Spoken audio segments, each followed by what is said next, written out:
ಊರು ಬೀರಪ್ಪನ ಹೆಸರಲ್ಲಿ ಡೊಳ್ಳು ಬಾರಿಸ್ತ ಅಂತಂದ್ರೆ ಮಲಗಿರ ಮಂದಿಯೆಲ್ಲ ಎದ್ದು ಬಂದು ಕುಣಿಬೇಕಲ್ಲ. ರಾಜ್ಕುಮಾರ್ ಅಸ್ಕಿ ನಿರ್ದೇಶನದ ರಂಗ ಸಮುದ್ರ ಚಿತ್ರ ಬಿಡುಗಡೆಗೆ ಸಜ್ಜಾಗಿದ್ದು, ರಾಘವೇಂದ್ರ ರಾಜ್ಕುಮಾರ್ ಬುಧವಾರ ಚಿತ್ರದ ಟ್ರೈಲರ್ ಅನ್ನ ಬಿಡುಗಡೆ ಮಾಡಿದ್ದಾರೆ. ರಂಗಾಯಣ ರಘು ಅವರು ಮಹತ್ವದ ಪಾತ್ರವನ್ನ ನಿರ್ವಹಿಸಿರುವ ಈ ಚಿತ್ರವು ಇದೇ ತಿಂಗಳು 12ರಂದು ತೆರೆಗೆ ಬರಲಿದೆ ಮತ್ತು ಈ ಸಂಕ್ರಾಂತಿಯಂದು ಬಿಡುಗಡೆಯಾಗಲಿರುವ ಏಕೈಕ ಕನ್ನಡ ಚಿತ್ರ ಇದಾಗಿದೆ. ರಾಘವೇಂದ್ರ ರಾಜ್ಕುಮಾರ್ ಅವರು ಚಿತ್ರದ ಕಂಟೆಂಟ್ ಆಯ್ಕೆ ಮಾಡಿದ ನಿರ್ದೇಶಕರನ್ನ ಶ್ಲಾಘಿಸಿದ್ದು, ಪ್ರಮುಖ ಪಾತ್ರದಲ್ಲಿ ರಂಗಾಯಣ ರಘು ಅವರ ನಟನೆಯನ್ನ ಕೂಡ ಹೊಗಳಿದ್ದಾರೆ. ಅಂತಹ ಚಿತ್ರದ ಭಾಗವಾಗಿರುವುದಕ್ಕೆ ಸಂತೋಷ ವ್ಯಕ್ತಪಡಿಸಿದರು.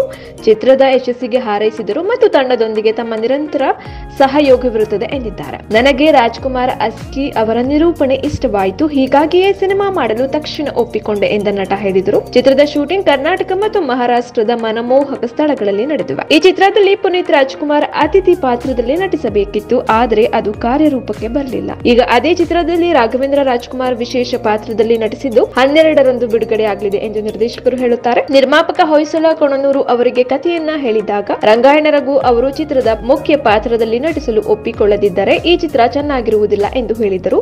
ಅಲ್ಲದೆ ಈ ಪಾತ್ರದಲ್ಲಿ ರಾಘವೇಂದ್ರ ರಾಜ್ಕುಮಾರ್ ಅವರನ್ನ ನಟಿಸಬೇಕೆನ್ನುವ ತಮ್ಮ ಬಯಕೆಯನ್ನು ತಮ್ಮ ಬಳಿ ತಿಳಿಸಿದರು. ಇದೀಗ ಅವರ ಆಸೆಯು ಈಡೇರಿದೆ ಎಂದು ರಾಜ್ಕುಮಾರ್ ಅಸ್ಕಿ ಹೇಳಿದ್ದಾರೆ.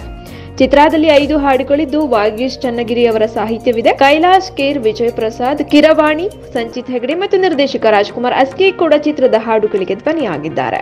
ಚಿತ್ರಕ್ಕೆ ದೇಸಿ ಮೋಹನ್ ಸಂಗೀತ ಸಂಯೋಜಿಸಿದ್ದು, ಧನು ಮಾಸ್ಟರ್ ನೃತ್ಯ ಸಂಯೋಜನೆ ಮಾಡಿದ್ದಾರೆ.